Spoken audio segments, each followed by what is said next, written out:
ಮೊದಲನೇದಾಗಿ ನನ್ನೆಲ್ಲ ಪ್ರೀತಿ ಓಕೆ ಸ್ನೇಹಿತರಿಗೆ ನಿಮ್ಮ ಪ್ರೀತಿಯ ಪ್ರಸಾದ್ ಒಂಚೂರು ಮಾಡುವ ನಮಸ್ಕಾರಗಳು. ಇವತ್ತೇನಪ್ಪ ವಿಚಾರ ಅಂತ ಅಂದರೆ, ಇವತ್ತು ನಾನು ಒಬ್ಬ ವ್ಯಕ್ತಿ ಜೊತೆ ಮಾತಾಡಿದೆ ಈಗ ಇನ್ಸ್ಟಾಗ್ರಾಮ್ನಲ್ಲೇ.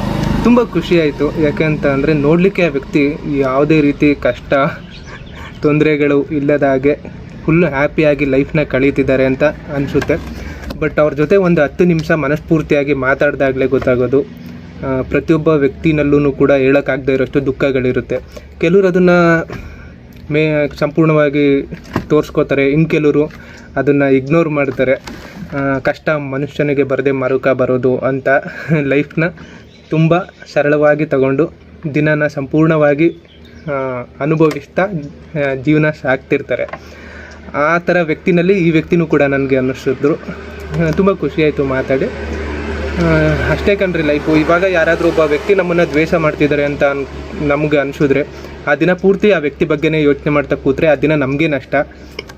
ಅದೇ ಯಾವುದಾದ್ರೂ ವ್ಯಕ್ತಿ ನಮ್ಮನ್ನು ಇಷ್ಟಪಡ್ತಿದ್ದಾರೆ ಅಂತ ಅಂದರೆ ಅದನ್ನಷ್ಟೇ ನಾವು ತಗೊಳ್ಬೇಕು. ದ್ವೇಷ ಮಾಡ್ತಿದ್ದಾರೆ ಅಂದರೆ ಅದಲ್ಲೇ ಬಿಡಬೇಕು. ಲೈಫಲ್ಲೂ ಕೂಡ ಹಾಗೆಯೇ ಯಾವುದು ಒಳ್ಳೇದಿರುತ್ತೆ ಅದನ್ನಷ್ಟೇ ನಾವು ಬೇಗ ತಗೊಂಡು ಮುಂದೆ ಸಾಗ್ತಿರ್ಬೇಕೇ ಹೊರತು ಕೆಟ್ಟದನ್ನ ಇಟ್ಕೊಂಡು ಅಲ್ಲೇ ಕೊರಗ್ತಾ ಕೂರೋದಕ್ಕೆ ಹೋಗಬಾರ್ದು. ನಾವು ಎಲ್ಲ ವ್ಯಕ್ತಿಗಳಿಗೂ ಕೂಡ ಒಳ್ಳೆಯವರಾಗೋದಕ್ಕೆ ಸಾಧ್ಯ ಆಗೋದಿಲ್ಲ. ಹಾಗೇನಾದರೂ ಆದರೆ ಅದು ಅಂದರೆ ನಾವು ದೇವರಾಗ್ಬಿಡ್ತೀವಿ. ಇವತ್ತು ನೀವು ನನಗೆ ಒಳ್ಳೆಯವರಾಗಿದ್ದೀರಾ ಅಂತ ಅಂದರೆ ನಾನು ಇನ್ನೊಬ್ರಿಗೆ ಕೆಟ್ಟವನಾಗೇ ಇರ್ತೀನಿ.